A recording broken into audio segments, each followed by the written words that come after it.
રામ રામ રામ. બાપા, આવા ફાસ્ટ જમાનામાં આ કળિયુગમાં જીવનનું સાચું સુખ શું?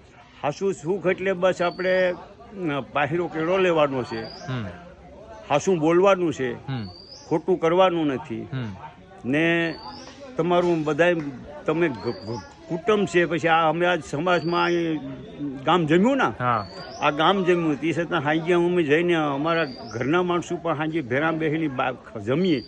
આ અમારું સુખ. બાકી બીજું તો અમને અભળશે એટલે કંઈ બહુ આવડતું. બાપા, આજે ગામડામાં પરિસ્થિતિ એવી છે કે ગામડા ખાલી થતા જાય. હા, ખાલી. અને સિટીમાં જે 10-12 હજારની નોકરી કરવા છોકરાઓ જતા રહે. જાય. તો આના મંતવ્ય તમે શું કહેવા માંગશો?